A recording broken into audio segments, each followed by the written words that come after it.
Hello students, हमारा जो chapter चल रहा है बच्चों, सम्मिश्र संख्याएं और द्विघात समीकरण, ये चैप्टर हमारा कंटिन्यूटी में है।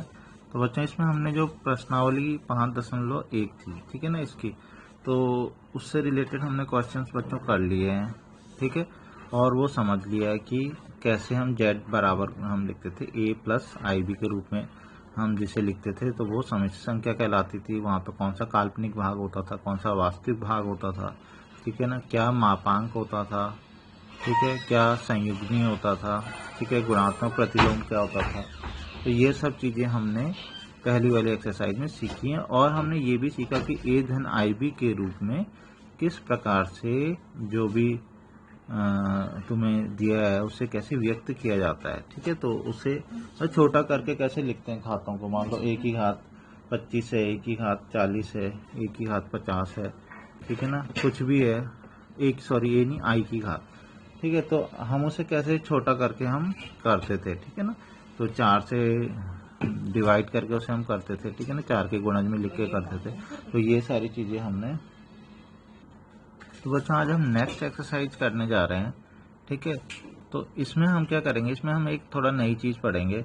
इसमें एक जो नई चीज़ पढ़ने जा रहे हैं वो ध्रुवीय रूप, ठीक है ना, कि हम जो भी सम्मिश्र संख्या होती है उसे ध्रुवीय रूप में कैसे लिखते हैं। अब ध्रुवीय रूप क्या हुआ, दरअसल देखो बच्चों, अभी तक जो तुमने पढ़ा था, तुम ध्यान से देखोगे तो अभी तक तुम जो भी संख्याओं को पढ़ रहे थे तो वो कुछ इस तरीके से पढ़ रहे ना, a प्लस IB के रूप में पढ़ रहे थे ना, ठीक है ना। अभी तक जो संख्याएं थी वो a प्लस IB के रूप में पढ़ी थी तुमने, ठीक है, ठीक है, a प्लस IB इसके रूप में हम पढ़ रहे थे, ठीक है। तो अब हमें क्या करना है, इसको कन्वर्ट करना है, ठीक है। तुम्हें क्वेश्चंस में यही रूप दिया होगा, ठीक है ना। मान लो 5 प्लस 7i, ठीक है ना, 8 माइनस 3i, इस टाइप के रूप दिए होंगे। तुम्हें कहेंगे कि इसको ध्रुवीय रूप में बदल दो, ठीक है। तो हम उसको समझेंगे कि ध्रुवीय रूप होता क्या है, ठीक है, और उसके बाद हम उसे कन्वर्ट करना सीखेंगे।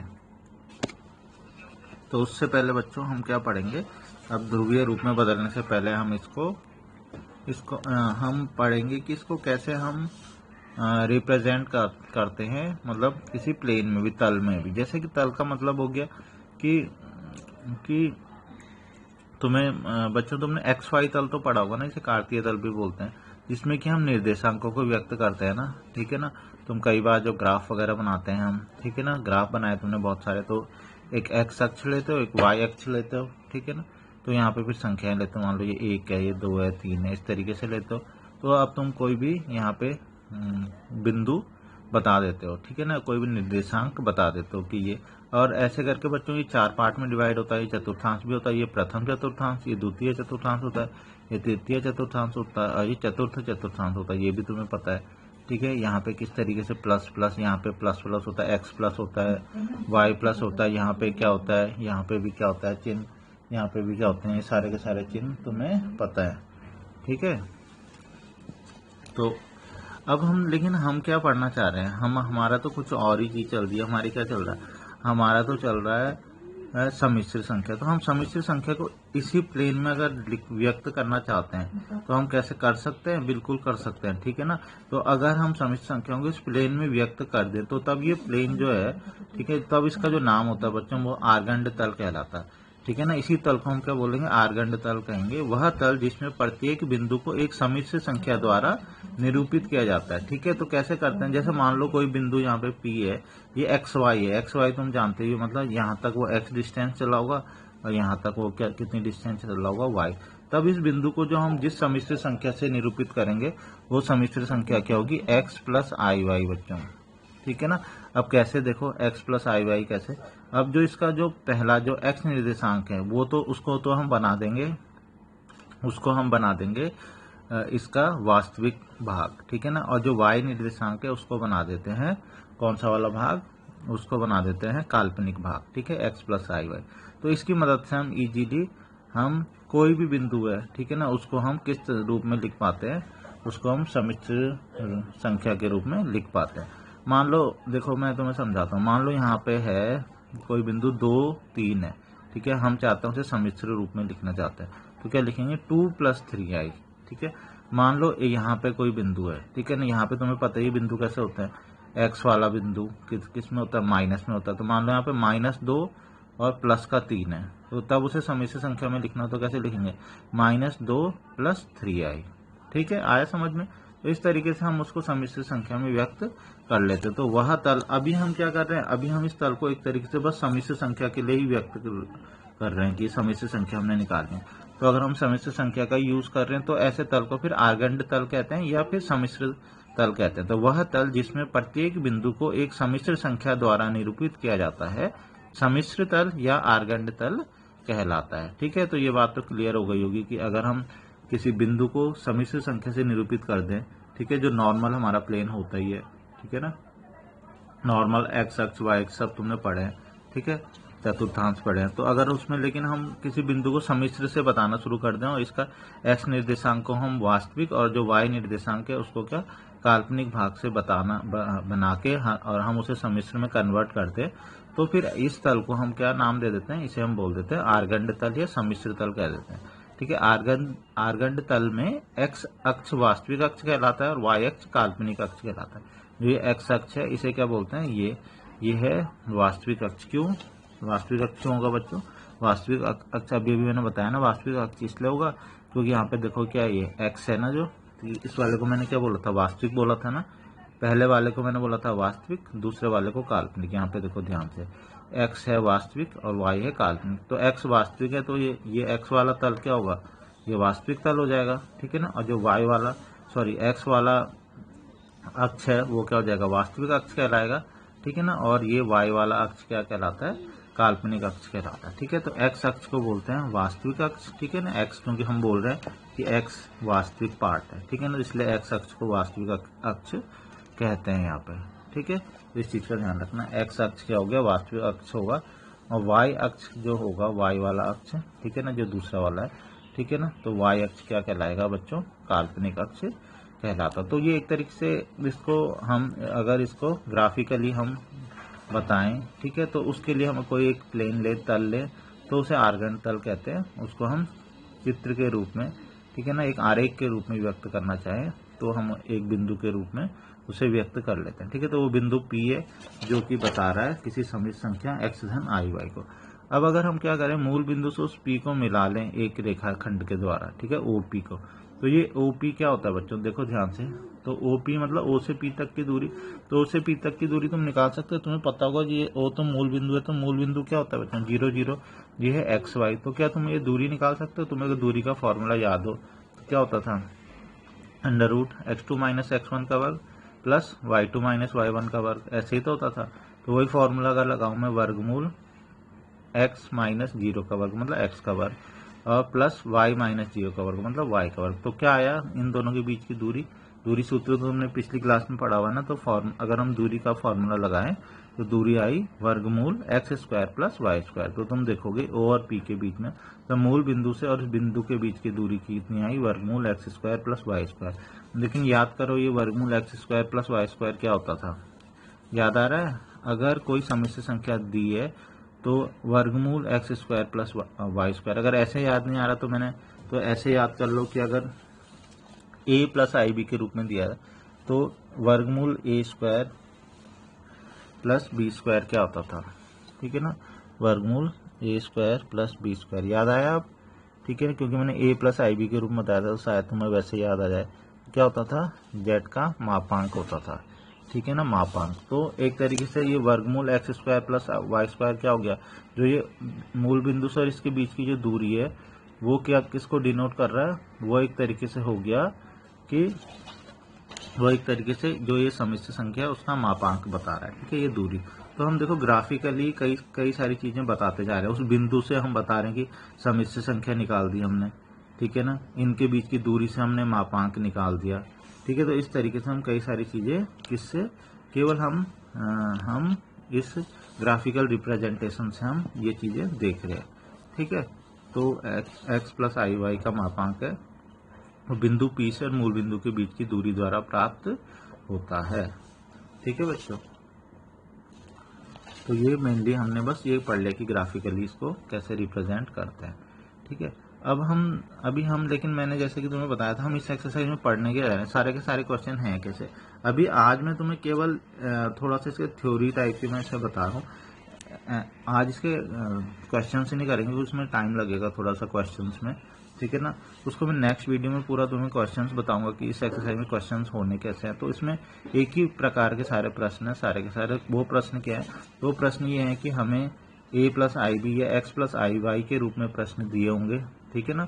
समिश्र संख्या इस रूप में दी होगी और हमें ध्रुवीय रूप में परिवर्तित करना है, ठीक है। तो बच्चों वो अब मैं तुम्हें समझाने जा रहा हूँ कि वो ध्रुवीय रूप होता क्या है, वो ऐसी क्या चीज होती है जिसमें हम परिवर्तित करने जा रहे हैं, और वो परिवर्तित कैसे करेंगे वो हम नेक्स्ट में पढ़ेंगे, ठीक है। आज तो मैं केवल जो मैं अभी बता रहा हूँ आज इसको थोड़ा समझ लेना, ठीक है ना, इसको ध्यान देना, और कुछ अलग से क्वेश्चंस करने के लिए घर से नहीं है फिलहाल, ठीक है। क्वेश्चंस क्योंकि सारे वही है ध्रुवीय रूप में परिवर्तित करने वाले, उसका बस एक ही रूल है, वो जैसे ही मैं तुम्हें समझा दूंगा, ठीक है ना।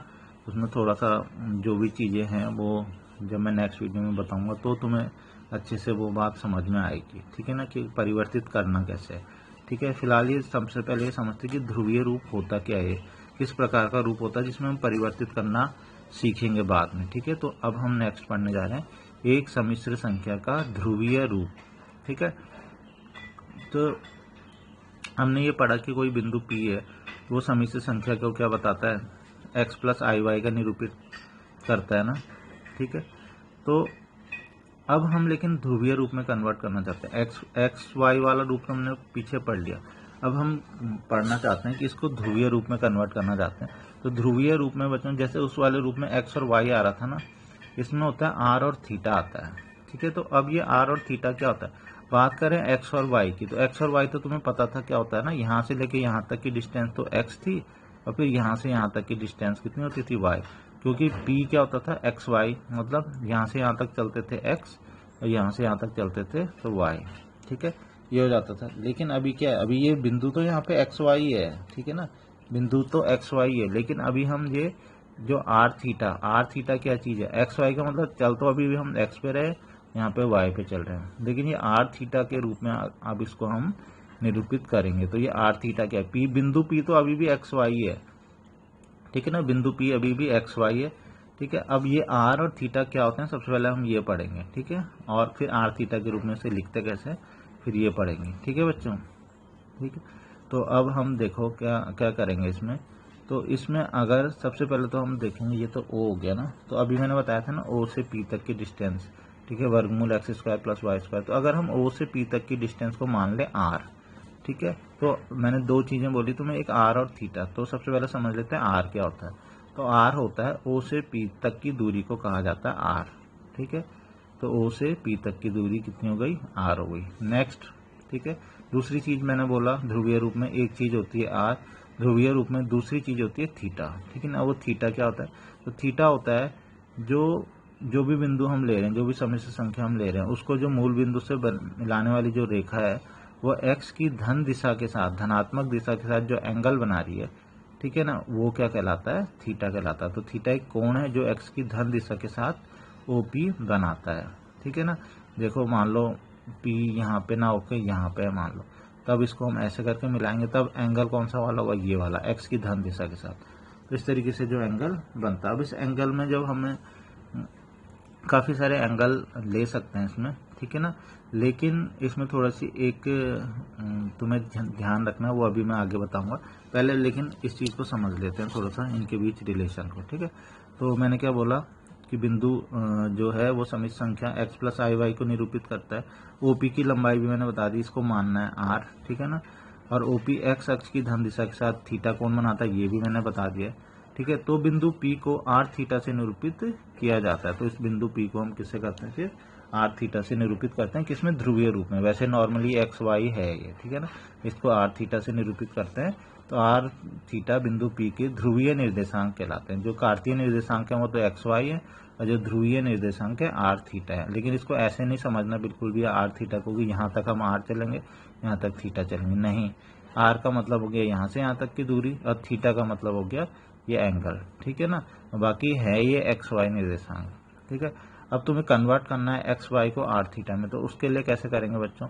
तो उसके लिए तुम्हें करना है कि तुम्हें ये तो पता नहीं ये एक्स वाई है, ये दूरी आर है, ये थीटा है। तो उसके लिए क्या करना है तुम्हें? सिंपली तुम्हें मान लो तुमने इसको ऐसे ऐसे ऐसे करके, मैंने पूरी तरीके से तो नहीं बना रहा, लेकिन ऐसे एक 90 डिग्री मैंने बना दिया यहाँ पे।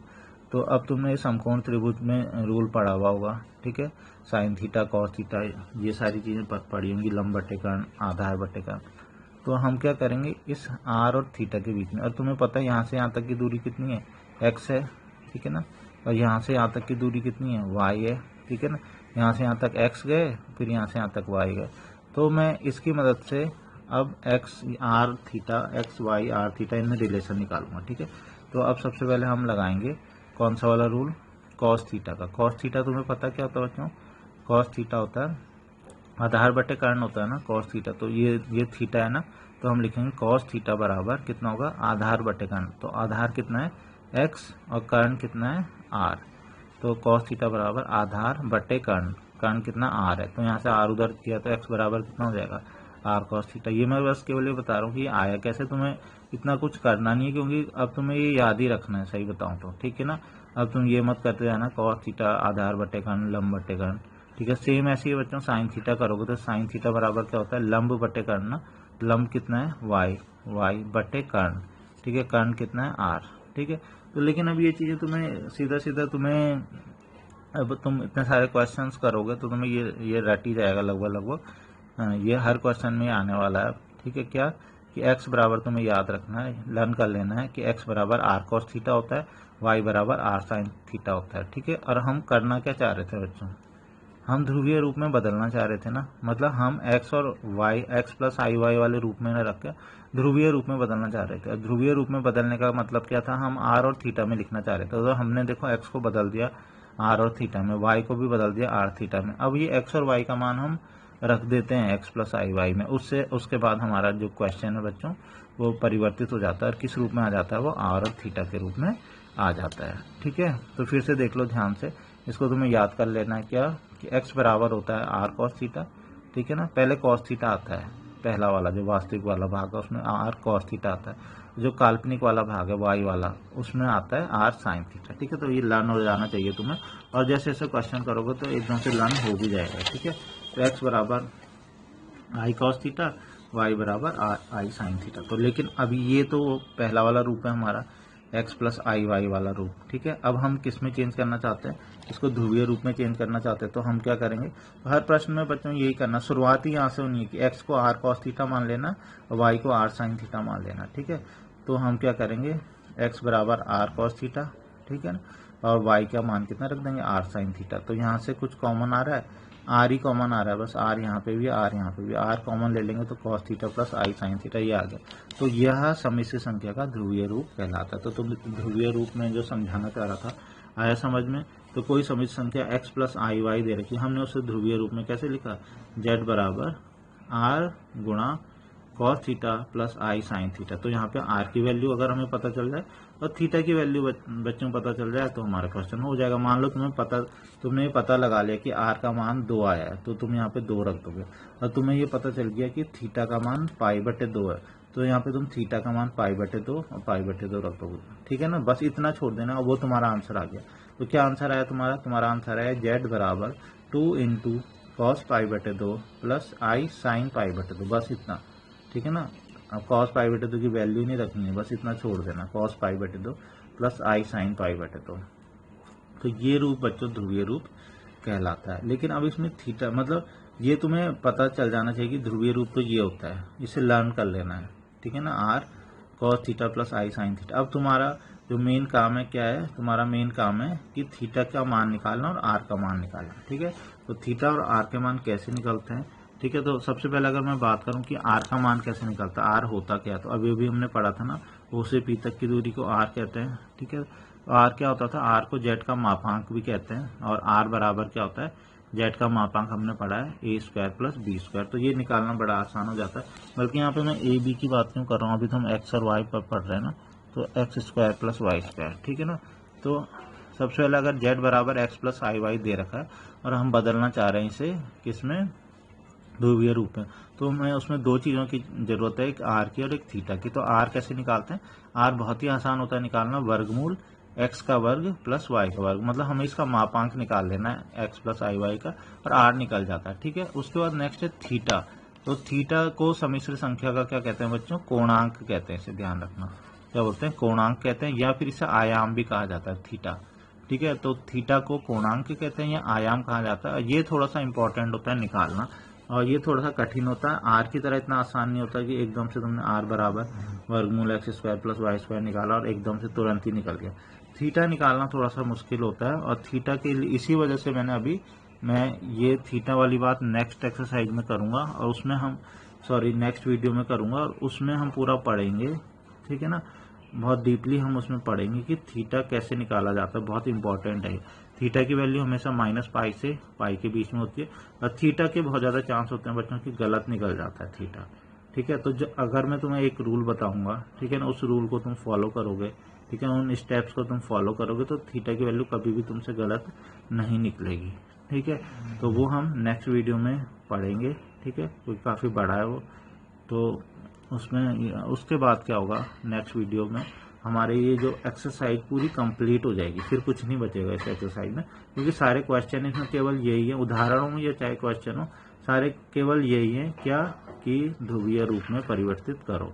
ठीक है ना, ध्रुवीय रूप में परिवर्तित करो, तो सारे क्वेश्चन इसी पे ही है। और ध्रुवीय रूप में परिवर्तित कैसे हो पाएगा? अगर हम आर और थीटा का मान निकालें, क्योंकि ध्रुवीय रूप तो हम पढ़ चुके हैं, ये होता है r cos theta plus i sine theta. लेकिन अब यहाँ पे आर की वैल्यू रखनी है, थीटा की रखनी है। आर की वैल्यू भी हमने निकालनी है, आज ही सीख लिए। ठीक है, थीटा की कैसे निकाले? और थीटा की वैल्यू हमेशा कितने से कितने के बीच में लेनी है? माइनस पाई से और पाई के बीच में, और यही दिक्कत वाला काम होती है। ठीक है ना, इसी में दिक्कत होती है कि ये कैसे करें। ठीक है, ये नेक्स्ट वीडियो में पढ़ेंगे बच्चों। तो अभी फिलहाल आज जो बताया गया इसको समझ लेंगे अच्छे से। ठीक है, तो इसमें आज जो मेन चीज तुम्हें समझने वाली है, एक तो ये चीज समझ लेना कि ध्रुवीय रूप में जब हम बदलते हैं तो x बराबर आर कॉस थीटा होता है, y बराबर क्या होता है? आर साइन थीटा होता है। ठीक है ना, x बराबर आर कॉस थीटा, y बराबर आर साइन थीटा। तो बस केवल इतना भी याद रह जाए ना कि x बराबर आर कॉस थीटा होता है, y बराबर आर साइन थीटा। तो वो इसमें पुट करके हम इसको r cos theta plus i sine theta लिख देते हैं, और जहाँ तक आर की वैल्यू है, आर को जेड का मापांक हो जाता है, हम इसे निकाल लेते हैं। ठीक है बच्चों, नेक्स्ट अब हम अगली वीडियो में देखेंगे।